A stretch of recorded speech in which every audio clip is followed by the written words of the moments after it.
Καλώς ήλθατε στους συνεργάτες σε κρίση. Είμαι το ζωάκι θεραπείας σας, η Dr. Fazby.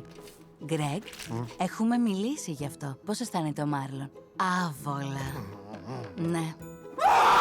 Φρανσίν, ο Κλάρκ μπορεί να είναι ποντίκι, αλλά πρώτα είναι ο συνεργάτης σου. Έχουμε και 2 νέους συνεργάτες.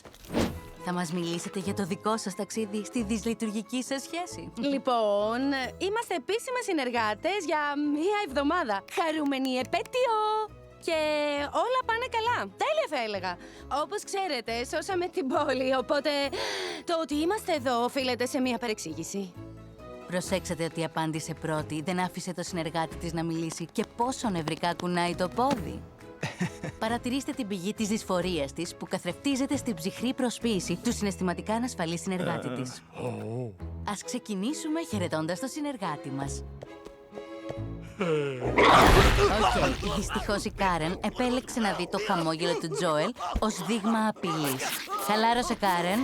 Κάρεν, χαλάρωσε. Ας φέρει κάποιος το φήμοτρο. Λέγε, αλλά πού! Αυτή η αποστολή είναι καθοριστική. Αν αποτύχετε θα σας χωρίσω. Ποτέ δεν έχει εμφανιστεί φίδι στη Ζωούπολη. Hobbs και Wild. Wild και Hobbs. Η Dream Team. Συγγνώμη, Πολ. Επιστρέφουμε στη Ζωούπολη με μια ταινία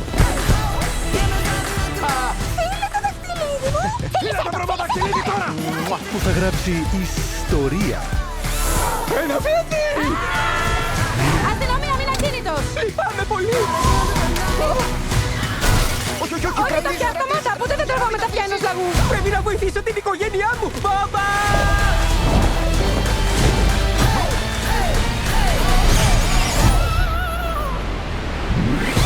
Ζωούπολη 2. Λοιπόν, αυτό δεν είναι κακή ιδέα. Wow, θα το πάρω σκοπλιμέντο. Κακή ιδέα είναι αυτό που έκανες στα αυτιά σου. Στους κινηματογράφους το Νοέμβριο του 2025.